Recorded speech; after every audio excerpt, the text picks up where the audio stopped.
Bien, buenas tardes a todas, a todos.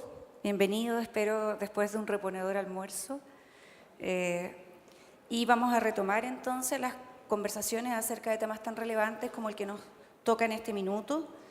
Este panel conversará sobre cómo el proyecto de reforma educacional impacta en el aporte al desarrollo de las personas y también en la libertad o libertades de los proyectos educativos concretos que las escuelas, las instituciones enfrentan. ¿Qué cambios supone eso? ¿Qué desafíos supone para las comunidades escolares todas las reformas que se están implementando ya, ¿cierto? Reformas que afectan la formación inicial docente, que afectan la formación continua, la carrera docente, ¿cierto? También los temas de inclusión y los temas también de provisión de los colegios, escuelas y liceos en Chile.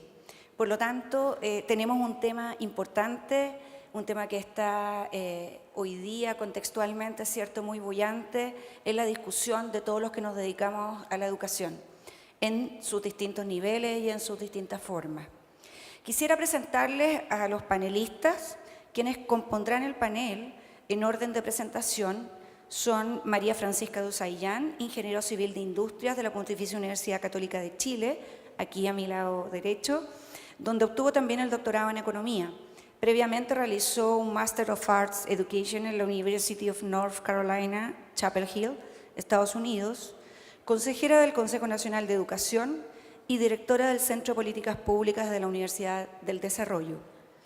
En segundo lugar, presento al padre presbítero Thomas Schertz, nuestro vicegran canciller de la Universidad Católica y ex vicario para la educación, doctor en filosofía por la Universidad de Eberhard Karls, presidente del directorio de ENAC.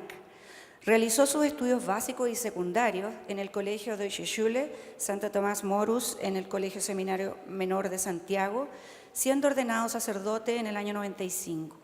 Obtuvo un doctorado en filosofía en la universidad ya descrita y ha sido académico en la Pontificia Universidad Católica de Chile y en la Universidad Alberto Hurtado. Bienvenido. También vamos a presentar a nuestro tercer panelista, Guido Crino, profesor de Historia y Geografía. Fue director del Colegio Rubén Castro de Viña del Mar. Actualmente es presidente de la Federación de Instituciones de Educación Particular, FIDE Chile, que se encuentra aquí a nuestro costado derecho. Bienvenidos a los tres y les adelanto, cada uno de ustedes tiene 10 minutos para realizar su presentación en el orden que señalamos. Después de las presentaciones tendremos tiempo para preguntas, ¿cierto? Y cada panelista al final tendrá un minuto o algo así para hacer un cierre de sus comentarios o reforzar sus ideas. Entonces, partimos con nuestra primera presentadora, que es María Francisca Dusayán. María Francisca. Aló. Muchas gracias, Lorena. Como primera presentación, yo lo que quiero es hablar sobre algunos conceptos de la reforma de manera general para que los panelistas que vienen continúen tratando el tema de la educación católica en el detalle que merece. Yo el tema lo trataré, pero voy a hacer una introducción bastante larga sobre los conceptos básicos que guían la discusión de políticas públicas en educación. El primer concepto es el concepto de calidad. Y calidad no ha sido demasiado definida. No hemos llegado nosotros a un acuerdo respecto de qué es lo que es. Y debemos llegar a un acuerdo porque en general en los países la calidad se define como una construcción social. No es algo que esté dado o que esté escrito sobre piedra. Lo que sí hay bastante consenso es que la calidad orienta hacia la excelencia. Pero aquí la definición de excelencia también tiene un matiz. No hay una excelencia, sino que la excelencia puede ser y es concebida en el mundo internacional como un concepto múltiple. También la calidad va de la mano con la diversidad del sistema que se refleja en una diversidad de oferta educativa o lo que se habla tanto, la diversidad de proyectos educativos. Vamos al concepto de excelencia que acabo de enunciar. La excelencia, como ya dije, no es única y excluyente, sino que es múltiple. Se refiere a la capacidad de un sistema educativo de preparar ciudadanos que puedan desplegar sus potencialidades adecuadamente en el mundo que les toca habitar. Es un concepto dinámico, es decir, parte de la excelencia es la capacidad de adaptarse a los cambios que el mundo de hoy nos trae. Incluye la capacidad de entregar oportunidades para que todos los individuos florezcan. Y eso significa de que los individuos diversos requieren probablemente de tratamientos diversos y de educaciones diversas.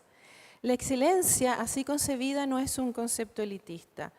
Lo que se quiere y lo que la mayor parte de las personas que están en la discusión pública sobre educación buscan una excelencia a la que todos debieran tener acceso.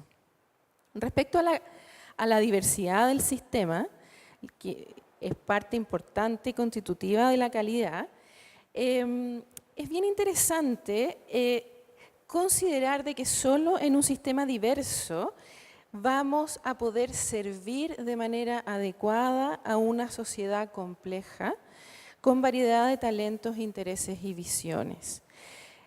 En ese sentido, la equidad con progreso solo se estaría logrando en un sistema que valora y que reconoce la heterogeneidad.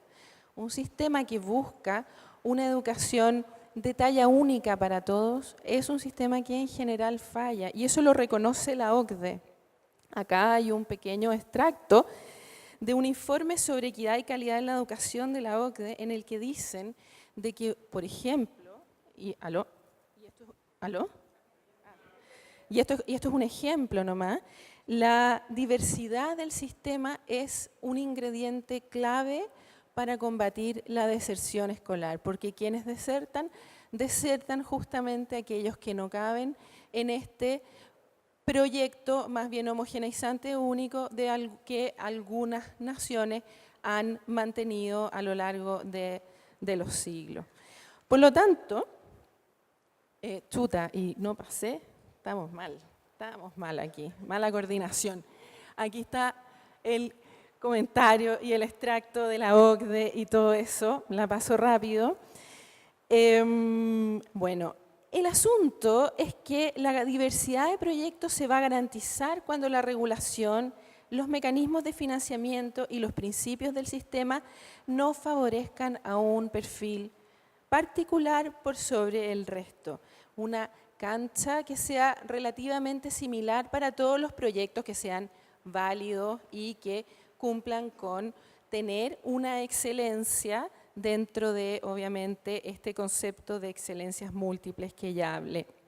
La diversidad de proyectos, por lo tanto, se garantiza cuando la gobernanza educativa, o sea, el diseño del sistema, está diseñada de manera que los mecanismos de control estatal, generalmente, no ahogan la autonomía de los establecimientos.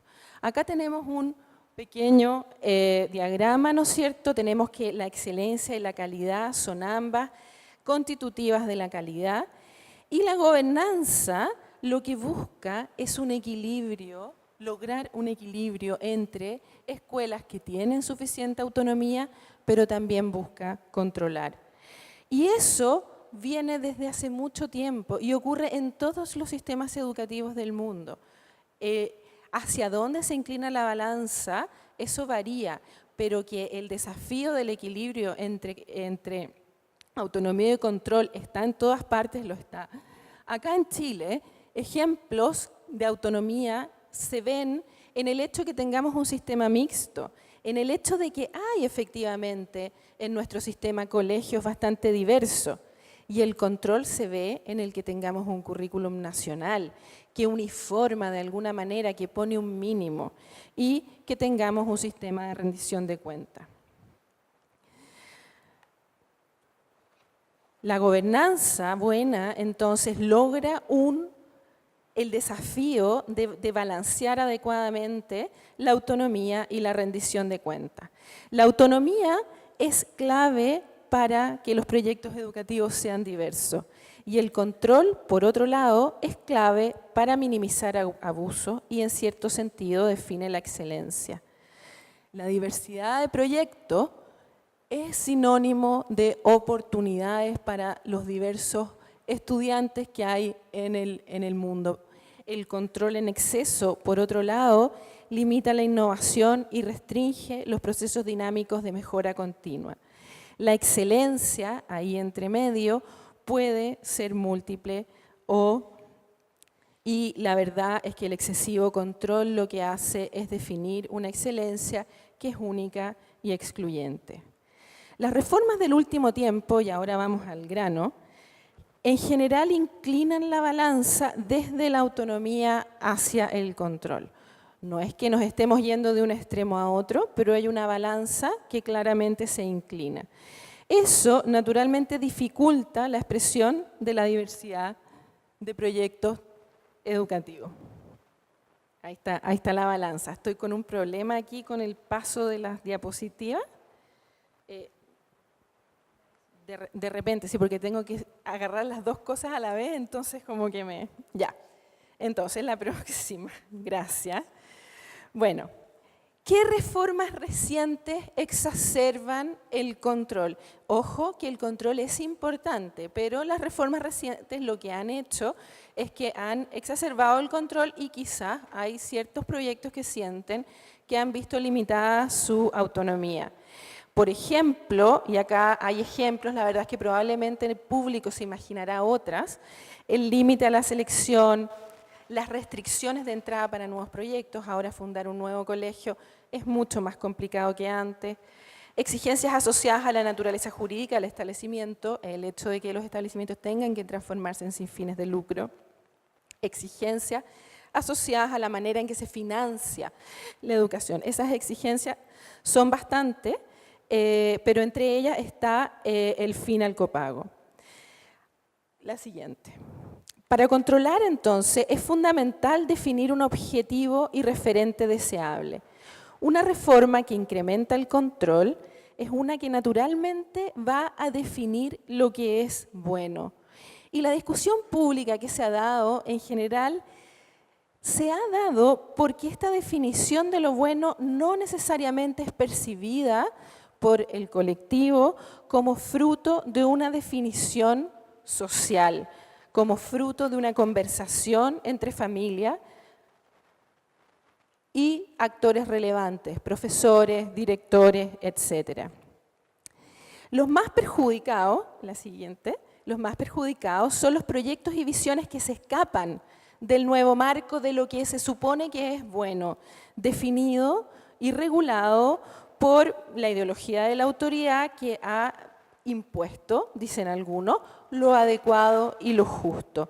Se ven, en el fondo, afectados proyectos de excelencia deportiva. Ahora podrá entrar a un colegio de excelencia deportiva un alumno que vive cerca y quiere caminar poco, por ejemplo, eso es un poco contradictorio. Excelencia académica, proyectos con discriminación positiva, proyectos que quieren recibir solo alumnos vulnerables y no que sus espacios sean ocupados por alumnos que tienen otras alternativas, proyectos creados en torno a valores particulares, para estudiantes con capacidades o necesidades específicas o iniciativas individuales de emprendimiento. Ahora, los colegios y los proyectos que sí calzan con ese referente se ven beneficiados. ¿Por qué se ven beneficiados? Porque tienen menos competencia, entre comillas. ¿Qué pasa con la educación católica? Y aquí estamos terminando ya y yendo al tema de este congreso. Vamos en los distintos puntos. El punto del límite a la selección. El nuevo referente, el referente que se reguló con las reformas, prioriza la integración. Y eso, en general, conversa bien con la tradición de las escuelas católicas. Sin embargo, he escuchado algunos comentarios que me dicen de que es difícil que un proyecto educativo subsista en el tiempo si no es adscrito por quienes lo componen. Es decir, ¿Hay alguna percepción de que si empiezan a postular familias no católicas a los colegios católicos, el proyecto se podría diluir? Yo creo que los próximos panelistas van a poder profundizar en este tema. Yo creo que no hay necesariamente un acuerdo. Las restricciones de entrada y las exigencias asociadas a la naturaleza jurídica, por ejemplo, el no lucro, a algunas escuelas católicas las va a afectar, no necesariamente a todas, y tampoco es el proyecto educativo que más se va a ver afectado por la reforma debido a estos ítems. Sí, las limitaciones al financiamiento. Eso es preocupante. Lo que pasó esta semana es preocupante, porque cuando el financiamiento proviene solamente del Estado y se limita la recepción de dineros desde otros lugares, esto está cambiando, esto fue algo muy de ahora, ¿no es cierto?, de esta semana, y probablemente va a cambiar el tema del congelamiento del subsidio de gratuidad. ¿Por dónde recortan los proyectos educativos específicos? Recortan por justamente aquello que los hace específicos, porque hay un mínimo que es exigido para todas las escuelas, y ese mínimo es el currículum. Una escuela católica puede dejar de hacer retiro, puede dejar de organizar eventos, pero no puede dejar de enseñar el currículum. La limitación financiera es grave. ¿Qué desafíos vienen? Y aquí sí que termino. Debemos tener una conversación a nivel país sobre la importancia de resguardar la especialización de proyectos educativos en aras de la eficiencia y de la igualdad de oportunidades. Todos los estudiantes tienen que tener la opción de acceder a una escuela y un proyecto que le permita un desarrollo óptimo, que se ajuste a sus particulares fortalezas y debilidades. La diversidad de proyectos educativos permite que se atiendan las distintas necesidades que tienen los niños para que desarrollen sus distintos talentos. Y de esta manera le abrimos las puertas a la conformación de una ciudad, de una sociedad que es más diversa en sus miradas, una sociedad de ciudadanos libres y de pensamiento independiente. Para ello será necesario afinar y seguir trabajando en el balance entre autonomía y control en nuestro sistema educativo. Muchas gracias.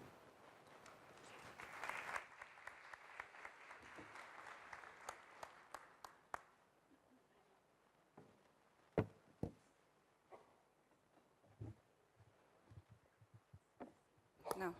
¿Se escucha? Sí, ahora sí. Muchas gracias a María Francisca. Y ahora vamos a escuchar a nuestro segundo panelista, el presbítero Tomás Chers. Adelante, padre Tomás. Muchas gracias, Lorena. Bueno, para comenzar, solo la precisión de que reforma educacional en lo fundamental son incluso más de 3 leyes, sabiendo además que haya habido una formalización de la educación parvularia, la misma creación de la superintendencia que ha traído bulla.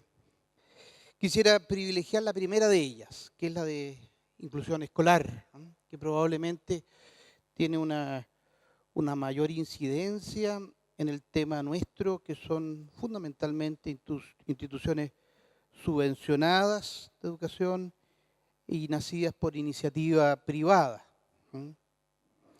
Me anticipo mucho diciendo que lamento mucho que una ley en la que participamos con mucha lealtad en estos días parece no ser respetada en su lógica por parte del mismo gobierno, luego claramente. No estoy hablando de la ley, sino de no cumplirla. En torno a la ley misma, más que entrar en detalle, me propongo destacar los desafíos de la misma. Algo se insinuaba ahí, si es que acaso los colegios católicos se diluyen con familias no católicas. Yo creo más bien que no, pero es precisamente parte de la discusión.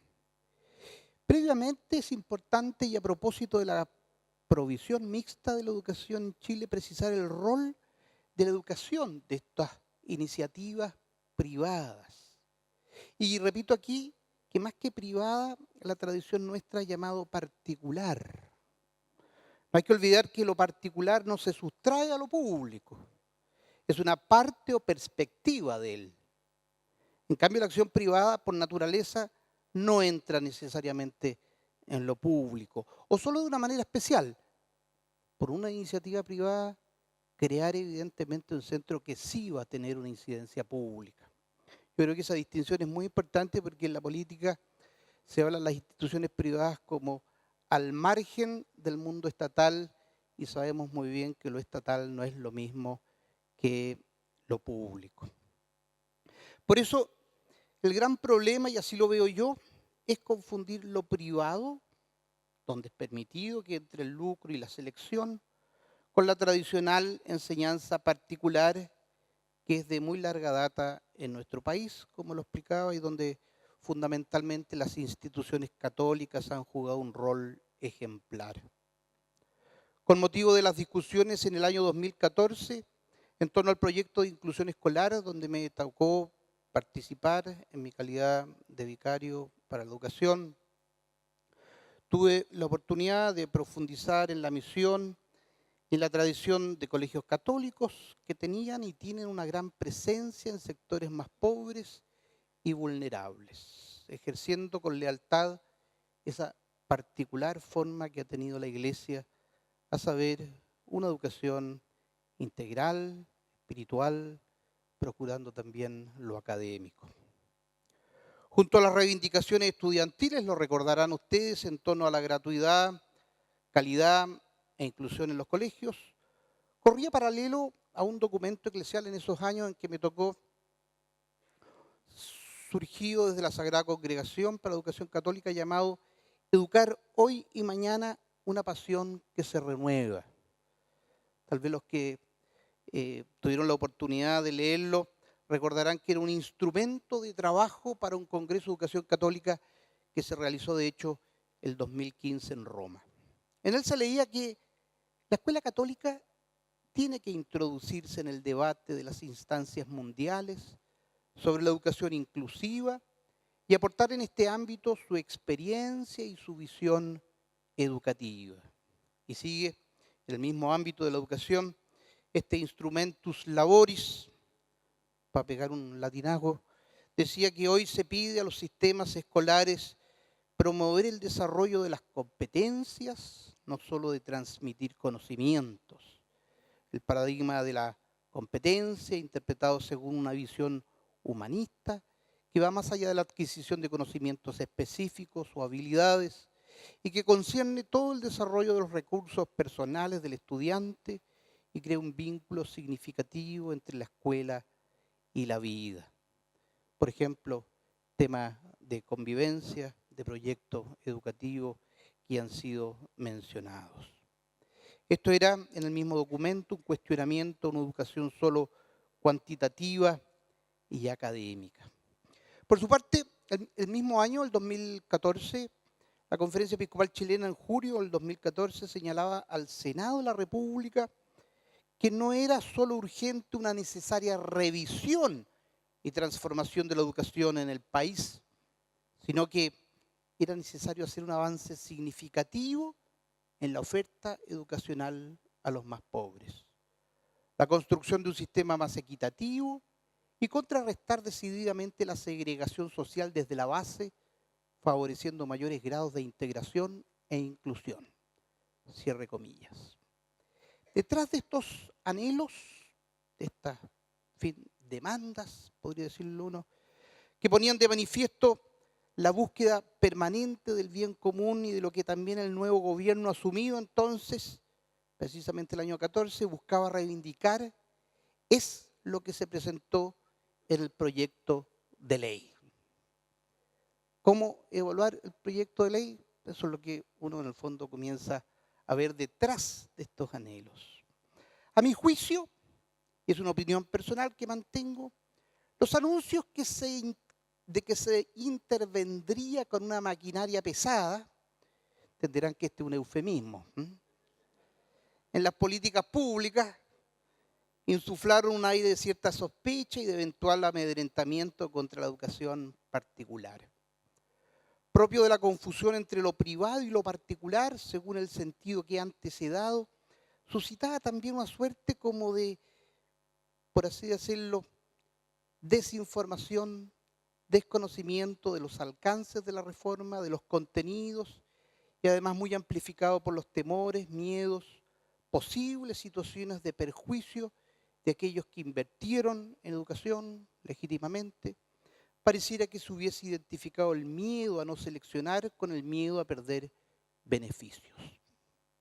He dicho, esto es una opinión personal. Con todo, se dio un marco legal que aún en sus objetivas insuficiencias, declaradas en su momento, y ustedes lo saben también por los distintos involucrados en la discusión, sobre todo de la parte, la Iglesia nos instó a ser consecuentes con nuestra identidad más profunda. La inclusión que habíamos dejado poco a poco de lado en muchas instituciones católicas, aquí estoy hablando de una tradición ya casi centenaria, ¿no es cierto?, olvidando a veces el sentido de lo público y el foco de la atención a los más pobres y vulnerables. No podía ser de otra manera, no se recibían aportes del Estado, por consiguiente los colegios particulares comenzaron a cobrar a los suyos. 2 minutos. Y el foco de la atención en entonces, las fiscalizaciones de la superintendencia, las restricciones suscitaban una incomodidad grande que además uno comparte. El proyecto se habla en todo caso 18 veces del proyecto educativo. Yo creo que la libertad de educación, que es un principio fundamental reivindicado por nuestros colegios particulares, no consiste solo en el mayor o menor grado de autonomía. Ella reside fundamentalmente en la voluntad puesta en el reino, en su proyecto. Y la libertad cuesta. El pueblo de Israel se demoró 40 años para llegar a la tierra prometida. La libertad o autonomía no significa pasar solo el Mar Rojo, ausencia de persecución. El mundo católico tiene una contribución muy, muy hermosa. Y creo yo que este instrumento, que por no estar respetado en estos momentos y por ser deficiente, no deja ser una ocasión casi coactivamente positiva para el mundo católico para asumir nuestras convicciones mucho más profundas. No hablo de la experiencia que hemos tenido y los que han tenido incluso hasta seremis de educación cuando entran a un colegio católico. Respiran otra cosa. La oportunidad, y lo hemos sabido por lo menos los colegios del arzobispado, en términos de financiamiento, por lo menos en esa parcialidad que conozco, ha sido más bien beneficiosa. Digo yo, es curioso que el artículo de la LEGE, a propósito de la definición de calidad, expresa que la educación en nuestro país tiene como finalidad alcanzar su desarrollo espiritual, ético, moral, afectivo, intelectual, artístico y físico de la persona. Creo yo que en esa dimensión espiritual, de convivencia, de entrar en el mundo más vulnerable, de incluir.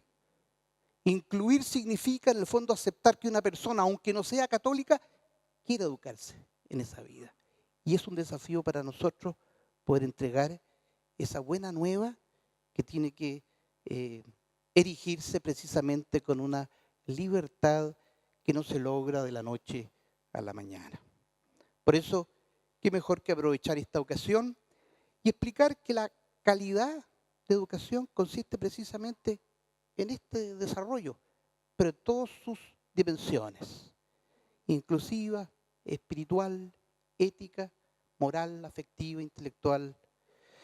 Si la ley carece de algunas herramientas para ser realmente inclusiva, es probable que sí. No basta que se siente un compañero discapacitado al lado mío. Es necesario dimensiones pedagógicas. La encuentro incompleta, pero creo que es un lugar que nos ayuda coactivamente a ser consecuentes con nosotros mismos. Muchas gracias.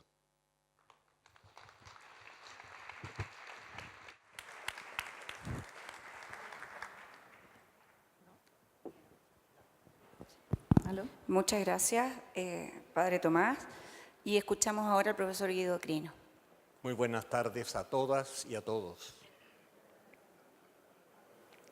Sin temor a equivocarme, creo que la naturaleza, el volumen y complejidad de los desafíos que enfrenta hoy la educación católica no nos permiten, como sugiere el título de este seminario, limitarse a referirse a aquellos que surgen del proceso de reforma educativa de la actual administración. Dado que esto se desarrolla en un contexto sociopolítico, económico y cultural concreto que condiciona su origen y su desarrollo. En razón del tiempo que disponemos, hace imposible una reflexión extensa, así que nos limitaremos a enunciar solo alguno de ellos. Nuestro discurso surge de la realidad de la situación que estamos viviendo hoy al interior de nuestras escuelas y colegios. Un primer desafío que tenemos que enfrentar se relaciona con el profundo cambio cultural generado por la dinámica del crecimiento en los ámbitos de la ciencia y la tecnología, que acelera el desarrollo de la economía en un esquema de globalización, modificando los modos de producción, circulación y distribución de la riqueza y afectando formas de relación y estructuras sociales, los modelos de organización política, los equilibrios de poder, todo lo cual altera el ser y el quehacer humano en nuestras sociedades. A ello se suma la creciente influencia de los medios de comunicación y el desarrollo de las redes virtuales, que con sus lenguajes simbólicos impactan el mundo de los jóvenes, generando un cambio en los patrones culturales que se manifiesta en el carácter relativo que se le asigna a los valores morales y éticos, asociado a un proceso de secularización y desacralización de la vida que abren paso al hedonismo, a la permisividad, al individualismo, al consumismo y la pérdida de los valores propios del servicio público para dar paso a la ambición de poder y la corrupción, lo que enajena la participación política y afecta la solidaridad social, configurando un paradigma de existir humano fundado en la búsqueda del éxito individual como estilo de vida, debilitando la trama del tejido social, desdibujando lazos, identidades y sentidos colectivos fundados en el valor de la solidaridad y el servicio al prójimo. Entre los jóvenes de los sectores más vulnerables, junto con una escalada de la drogadicción, ya hablamos de una drogacultura, de una cultura, digamos, que se funda en esta idea,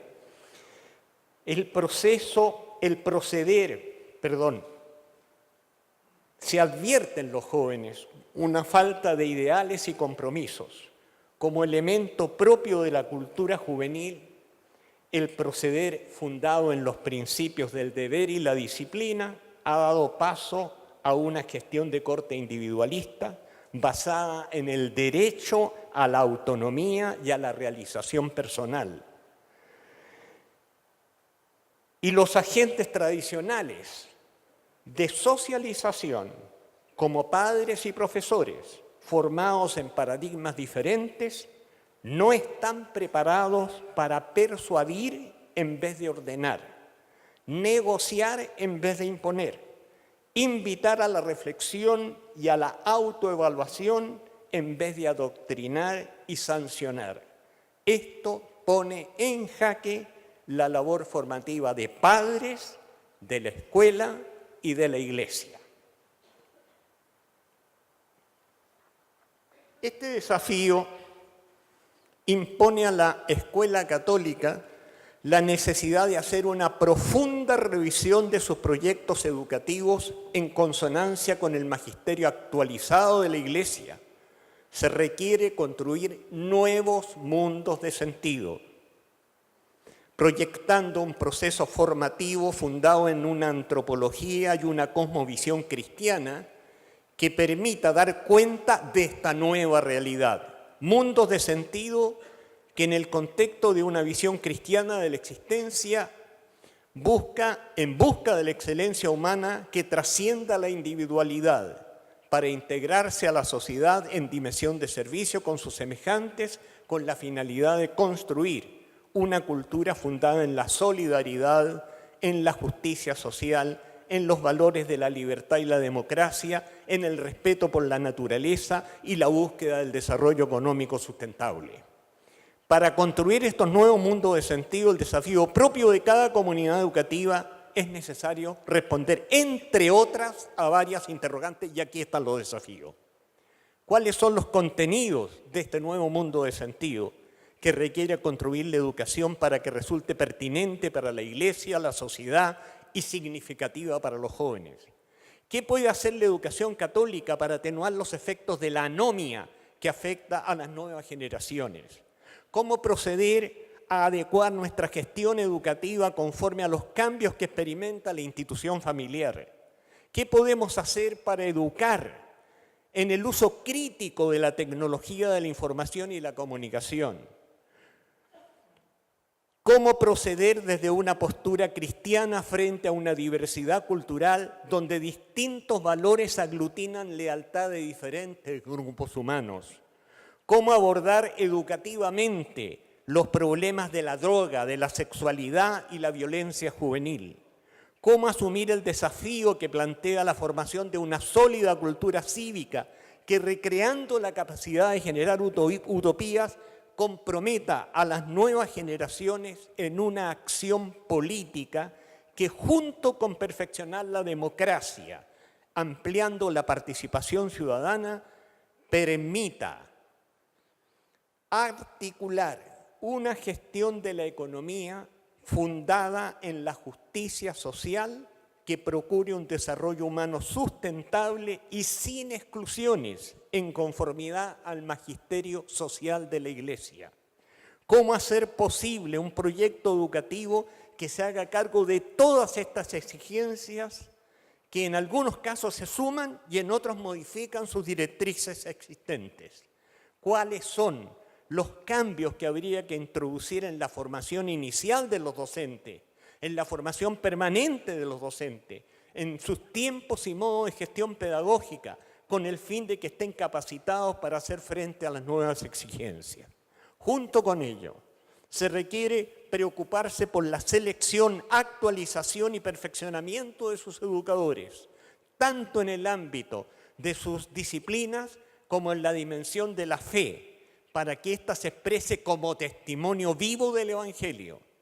Exige avanzar a una reformulación de su gestión pedagógica en procura de la calidad de la enseñanza y del aprendizaje.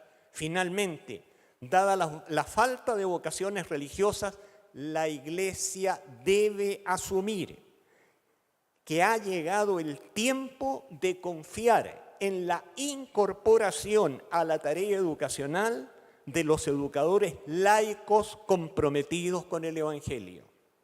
El segundo desafío que nos sitúa en el ámbito de la reforma educativa, nuestro análisis para perfilar los desafíos que ella nos plantea debe examinar dos vertientes ya expresadas en el programa de gobierno, la proyectiva y la operativa. En la primera destacamos el propósito de avanzar hacia una educación de naturaleza inclusiva e integradora, ajena a toda forma de discriminación, junto con asegurar el mejoramiento de la calidad de la educación.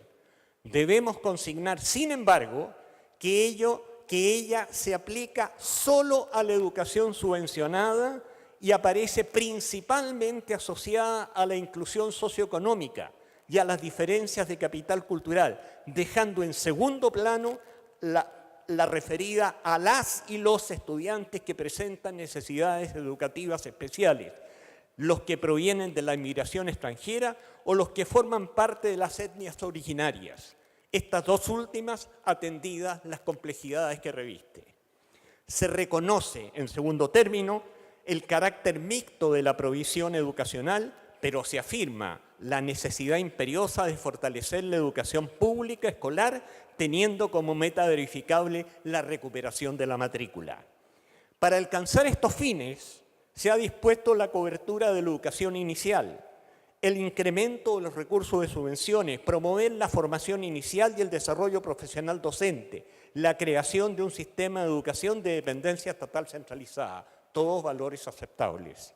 Junto con lo anterior, se ha puesto en juego para la educación particular subvencionada, donde se incluye la educación católica, la gratuidad de la educación escolar con progresiva prohibición a los padres de contribuir al financiamiento de la escolaridad bajo la promesa que el Estado restituirá peso a peso los valores aportados por los padres.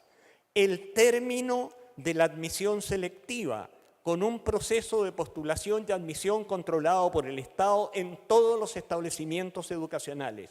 El término del lucro en la educación escolar, para lo cual se crea una compleja red de regulaciones referidas al carácter de su naturaleza jurídica, destino de los recursos recibidos, propiedad, arriendo de la infraestructura escolar. Todo esto asociado a estricta fiscalización y rendiciones de cuenta bajo la amenaza de fuertes sanciones. Para la educación escolar católica constituye un potente desafío de inclusión e integración social propuesta por la actual administración para los establecimientos particulares subvencionados. Se trata de garantizar el ingreso, la permanencia y un progreso exitoso en el sistema educativo que resulte ajeno a toda forma de discriminación y exclusión. Única manera de dotar a la educación de la capacidad para facilitar a las nuevas generaciones puedan romper el círculo de la pobreza y la desigualdad social. Y termino con esto. ¿Consideró este proceso de reforma educativa las condiciones mínimas necesarias para que las escuelas y colegios de la educación particular subvencionada, que constituyen la mayoría de la educación católica escolar, puedan hacerse cargo exitosamente de este desafío? Sinceramente, creemos que no, y apuntamos a los fundamentos de nuestra afirmación. Eso lo dejo pendiente por razones de tiempo.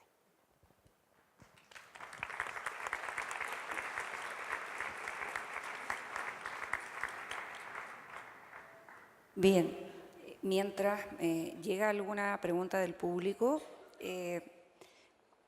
haciendo un poco una síntesis al término de las tres presentaciones, ¿cierto? Hemos abordado varios temas que son tremendamente relevantes, con puntos de vista, ¿cierto? Y perspectivas variadas, con énfasis, ¿cierto?, en diferentes temas como calidad y excelencia, ¿cierto? Y algunas de los impactos que tendrían estas reformas.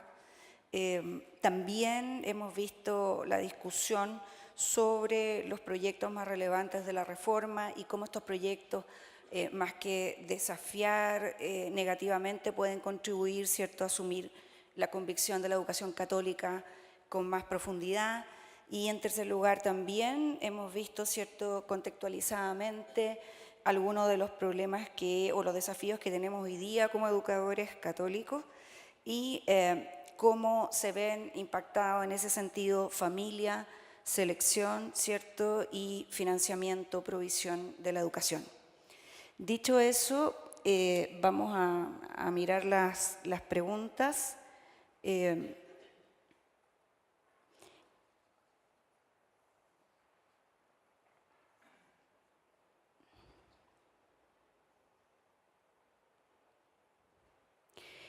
Voy a tratar, hay varias, pero algunas que son coincidentes, así que vamos a tratar de sintetizarlas en una para tener tiempo a las respuestas también. Primero, una pregunta para Guido Crino. Dice, llama la atención el enfoque acerca de la juventud. ¿No ve nada bueno en la juventud actual?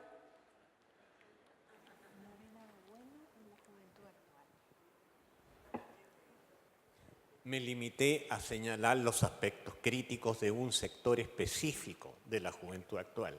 Me situé fundamentalmente en los jóvenes vulnerables. Pero aún entre ellos sí hay muchos aspectos positivos. Así que no es que no vea nada nuevo. Simplemente quise destacar los aspectos críticos porque, repito, esos aspectos críticos constituyen desafío para los educadores. Es ese tipo de problemas los que tenemos que enfrentar educativamente. Ese es el sentido de destacar justamente esto, pero en ningún caso esto constituye, digamos, una visión general de la juventud. Está situada en sectores vulnerables y aún así, dentro de estos sectores vulnerables, sí reconocemos que hay muchísimos jóvenes que están en una situación cultural diferente, que busca justamente crear o recrear una cultura diferente de la que les toca vivir. Gracias. Para el padre Tomás dice, por favor, agradecimientos, voy a decirlo porque en honor a la petición, al vicegran canciller, porque en su paso por la Vicaría de la Educación se instaló un apoyo de becas permanente de la formación del profesor de religión. Y además le sumo una pregunta. ¿Qué necesitamos los laicos profesores de religión a su juicio en cuanto a formación? ¿Qué sugiere como formación para el profesorado? En primer lugar, es una pregunta que se suma a una afirmación de Guido, que es en la formación y la pertinencia del laico que se involucra. Muchos dicen que hay malos profesores de religión porque ya no tienen una tradición teológica larga o porque tengan una... Yo creo que un profesor de religión tiene que tener una apertura, evidentemente, está de más decirlo, un profesor de religión tiene que saber bien su materia, clarísima, y no hacer solo catequesis. Sin embargo, tiene que tener una apertura. Lo que yo he visto con menos experiencia en el aula es que cuando un profesor capta que hay alumnos que no están con su lógica, se pierden. Cuando precisamente alguien que tiene sabiduría para exponer necesita también mirar a los alumnos. El buen profesor es el que está mirando al alumno, no el que tiene tanta jineta, eso lo saben ustedes. Entonces esa es una cultura amplia, una profundidad espiritual y también un compromiso real. Las clases de religión yo sé que no tienen notas, pero no por eso es para festinar o para poder solamente pasar. Hay películas extraordinarias en todo caso, pero solo para eso. Creo yo que hay que ser muy, muy responsable. Y se da la ocasión en las clases de religión que, si bien es cierto, en el mundo educacional son los profesores mirados con sospecha, son los profesores que la pasan más mal. Sin embargo, yo creo que desde esa situación, que es un poquito más desmejorada, yo creo que uno puede reivindicar mucho lo que tienen como buena experiencia cristiana. Yo personalmente tengo una experiencia en el extranjero, que es que ojalá un buen profesor de religión fuera también profesor de otra materia. Así como el profesor que hace un tiempo atrás en el Instituto Nacional pasaba que cuando miraban los chiquillos más racionalistas, más ilustrados a su manera, de primero medio veían al profesor de física y sabían que era el profesor de religión. No es un testimonio especialmente de caridad, pero sí de acepción, de decir, aquí hay como paradigmas que están funcionando. No es necesario hacer un seminario de fe y razón, lo está haciendo la persona. Es decir, dimensiones testimoniales de poder saber lo propio, pero hacer puente. Entonces, si bien es cierto, la clase de religión no es una clase de espiritualidad, en el fondo, un profesor tiene que tener vida espiritual. Ese punto que me parece como adecuado. Agradezco además la felicitación. Gracias. Francisca, ¿cuál debería ser la diferencia de calidad en una escuela católica? ¿Cómo hace diferencia? O sea, yo creo que los otros dos panelistas han hablado bastante de lo que es el proyecto católico propiamente tal, que tiene ciertos objetivos que son espirituales, que son en el desarrollo del ser humano, en la visión de mundo, etcétera, que están bastante bien definidos. Yo diría que el proyecto católico es uno de los proyectos más consistentes y que tiene más registro de qué es lo que busca, cuál es su norte. Es un norte bastante multifacético. Yo soy justamente la menos experta en eso, digamos acá. Pero que hay un proyecto católico al que hay que apuntar y que está escrito y que se ha implementado en diversas ocasiones, se ha implementado. Es un proyecto distinto del proyecto de la Escuela de Excelencia, es un proyecto distinto del proyecto de la Escuela de Deporte, un proyecto distinto de otra escuela. Y la excelencia en la escuela católica es la capacidad que tienen de desplegar al máximo todo aquello que se propone en ese proyecto particular. Bueno, gracias.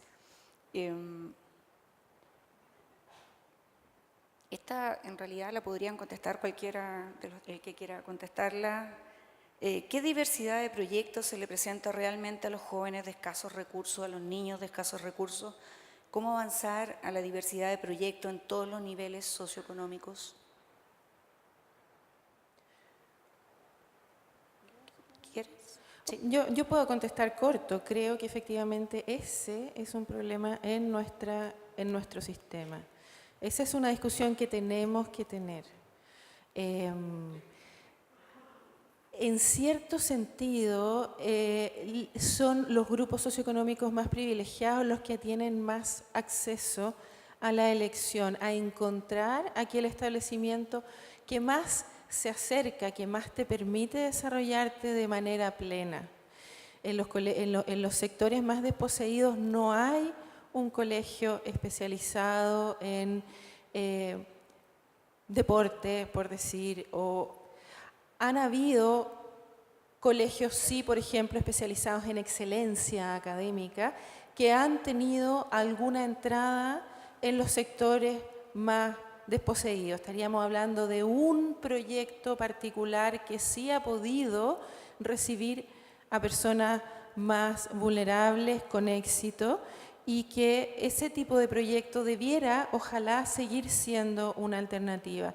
Yo creo que el proyecto católico también ha tenido éxito en los sectores más vulnerables. Ese es un proyecto que sí está en las poblaciones. El proyecto público estatal, también está. Entonces, tenemos claramente un sector de la población que tiene acceso a 3 tipos de educación, con bastantes limitaciones por falta de cupos en algunas de ellas, ¿no es cierto? Y otro sector de la población que tiene acceso a un abanico muchísimo mayor. Eso debiéramos nosotros como país proponernos que cambie. Pero la verdad es que a mí no me da la impresión de que haya mucha discusión pública en esa línea. En general, la línea va más en encontrar un modelo más bien que sea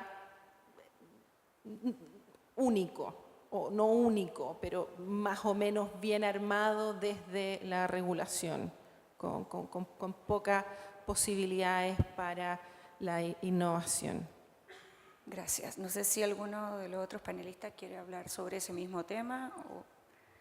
Sí, a mí sí, no captaba si era proyecto educativo o si es que hay proyectos para los pobres jóvenes que vienen en sectores más populares. O sea, ¿qué alternativas tienen de desarrollo? Atendiendo a la segunda interpretación, creo yo que un desafío muy grande en el mundo católico es poder, en esos colegios que tienen una cierta raigambre, poder colaborar muy bien con una formación técnica. Antiguamente los politécnicos eran más bien expresiones que eran como alternativas, ya que no tienen nada que hacer. El mundo de lo técnico en la educación superior está transformando un poquito también la sociedad. Yo creo que la posibilidad de una continuidad de estudios, o sea, proyectos que permitan esa continuidad de estudios, sobre todo en los colegios politécnicos, conozco iniciativas preciosas, puede ser una figura, yo creo, muy interesante para seguir desarrollando. Ustedes saben que hoy día más de la mitad de las matrículas, hoy por hoy en la educación superior, son el mundo de los IP y los CFT. Eso no significa una alternativa a la universidad por nuestra cultura. Ahí hay un espacio de desarrollo que yo creo que puede ser también una manera alternativa de poder desarrollar. Por otro lado, si se trata de los proyectos educativos, cuando hay orden, cuando se realiza bien, cuando hay compromiso, las experiencias, creo que la puede compartir también Guido, son preciosas en el mundo vulnerable. Se me ocurrió lo técnico, me parece que es un elemento con el que además creo yo que se podría hacer mucho. Perfecto. Muchas gracias. Ahí va a plantear algo. Yo estoy de acuerdo con Profesor Tomás en que la educación técnica profesional es un camino de desarrollo necesario además, y lo han hecho presente mucho. Sí, lo lamentable, y aquí hay que reconocerlo, es que no hemos podido definir a nivel de país una política de educación técnico-profesional que permita articular lo propio de la enseñanza media con la educación superior en la misma línea. Y en este momento el Ministerio está en estudio, pero este estudio ya lo han hecho otras administraciones y no logramos un avance en este terreno. Respecto de proyectos educativos exitosos, felizmente hay varias congregaciones religiosas que han decidido instalar colegio en sectores vulnerables con una experiencia extraordinariamente valiosa. Ese camino es un camino que se abre y es un camino que tiene que recorrerse. Yo pienso, y en este caso me dirijo a las congregaciones religiosas, que es muy importante que examinen el carisma de origen de sus obras, pensando juntamente en sus fundadores. La mayoría de ellos siempre situaron su mirada en los sectores más vulnerables de la sociedad y ahí dirigieron sus caminos. Yo creo que en muchos casos las congregaciones religiosas que actualmente desarrollan su tarea tienen que examinar ese origen y a lo mejor redireccionar su gestión educativa procurando no olvidar que hay que instalarse en la geografía de la pobreza. Muchas gracias.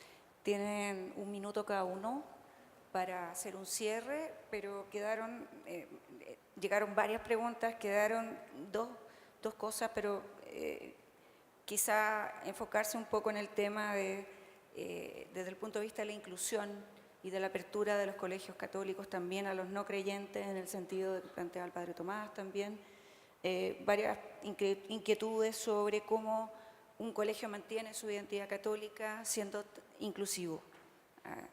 Eso es un foco de las preguntas, y otras que son quejas largas de subvenciones no pagadas, y eso no las voy a leer porque la idea era preguntas, pero no quería ser injusta por no decirlo. Ahí estamos cortos de tiempo. Y luego como la idea de inclusión y de no discriminación, y entonces por qué oponerse a leyes que van al término de copago, de selección o lucro, por ejemplo, que parecieran ideas contradictorias. Enfocarse un poco en esos dos temas. No sé, Francisca. Desde un punto de vista de la inclusión, oponerse del proyecto educativo inclusivo, oponerse a la selección, al copago y a todo eso, no tiene ningún sentido. Lo que pasa es que hay proyectos educativos que buscan desplegar ciertos talentos, y ahí no estoy hablando de la escuela católica, que no ponen el foco en la inclusión propiamente tal, sino que en apoyar, por ejemplo, me gusta el ejemplo del colegio especial que le dan a nuestros deportistas de élite, o colegios especiales para personas con necesidades especiales muy particulares, o colegios que se especializan en, por ejemplo, la educación en pobreza. A mí me pasó un colegio de excelencia que fue muy exitoso en temas de pobreza, y voy a terminar con esto. Converso con la directora, no era un proyecto católico, mi discusión es un poquitito más amplia, lamentablemente de ahí vengo yo académicamente, digamos. Este era un proyecto más bien de excelencia que lograba que los estudiantes más motivados tuvieran muy buenos puntajes, y estaba en una comuna aledaña a una comuna rica. Y lo que les ocurrió es que tuvieron tanto éxito en las pruebas de acceso a la universidad y las pruebas SIMS, etcétera, que el hijo del alcalde postuló, las personas que perdieron el trabajo, que vivían en la comuna de muchos recursos, cambiaron a sus hijos de un colegio privado a este colegio. Y ahí, ¿quién gana en el fondo? Ahí, claro, gana este estudiante que viene de un ambiente privilegiado, que logra conocer la sociedad como un todo. Tenemos a ese ganador, pero tenemos también a muchos perdedores. Tenemos a todos los alumnos que no accedieron a ese cupo, a todos esos alumnos en ese colegio que está especializado justamente en atender a alumnos que vienen con déficit desde el hogar. Entonces, aquí hay un equilibrio y uno dice, es cierto, tenemos alumnos privilegiados que están aprendiendo a convivir en una sociedad múltiple, y eso es muy valioso. Por otro lado, tenemos alumnos vulnerables que no tienen acceso al mundo de excelencia.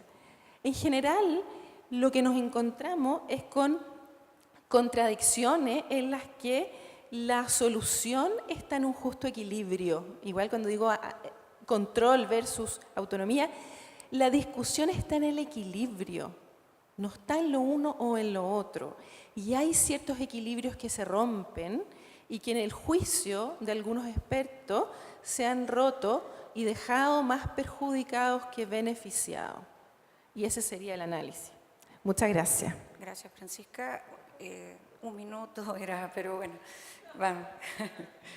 Porque me van a reclamar los otros panelistas después. Yo pienso que La inclusión es un libro que está por escribirse. Y es un libro que tiene dos politos. La inclusión supone permitir el acceso, la permanencia y el egreso de todos y todas las estudiantes. Pero junto con ese polito está el de la integración. Quienes conviven en esa experiencia deben reconocerse como iguales, deben reconocerse como prójimos, deben aprender a convivir, deben asumir una nueva forma de insertarse en la sociedad con un espíritu constructivo, con un espíritu creativo. Esa es la tarea que en cierto modo compromete la idea de inclusión. Pero repito, es un libro que está por escribirse. Y es un libro que no se puede escribir en forma homogénea. No necesita de un escritor, necesita de cientos y miles de escritores. ¿Quiénes son esos cientos y miles de escritores? Los educadores que trabajan en cada una de las escuelas y colegios del país. Cada una de las escuelas y colegios del país tiene realidades diferentes de familias de origen, de tipo de alumnos, de tipo de profesores. Y naturalmente que esa construcción debe partir desde esa realidad. Es una tarea tremendamente difícil, que además exige recursos adicionales. Y allí sí que papá Estado debe intervenir. Allí sí que papá Estado debe financiar. Allí sí que papá Estado debe buscar la forma que la tarea de incluir e integrar, y no me limito a ninguna diversidad, sino que en términos, por lo menos en términos de lejano plazo, hay que buscar todas las posibilidades. Naturalmente que requerimos no solamente docentes, sino equipo de profesionales que puedan acompañar a los docentes en esa tarea de inclusión e integración. es una tarea que, repito, está en este momento estamos como en el punto de partida. Y la tarea, repito, es para todos los educadores. Ellos tienen que escribir en cada caso, en cada escuela, en cada colegio, el libro que va a permitir, digamos, recorrer este camino. Muchas gracias. Padre Tomás. Coincido, muy rápido, coincido con esa idea. Y yo le habría agregado a la carrera docente, la que no hablamos mucho, más platita para el que hace carrera en un sector muy popular. Porque si no, se va a ir a otro lugar. Yo creo que hay que saber, y en eso coincido, que hay distintas maneras de hacer la inclusión, de vivirla y de poder tener inteligencia con ella. Agradezco la invitación por él. Bueno, agradezco a los panelistas que hoy día nos han acompañado y han contestado sus preguntas y a ustedes por escucharnos en este panel. Muchas gracias.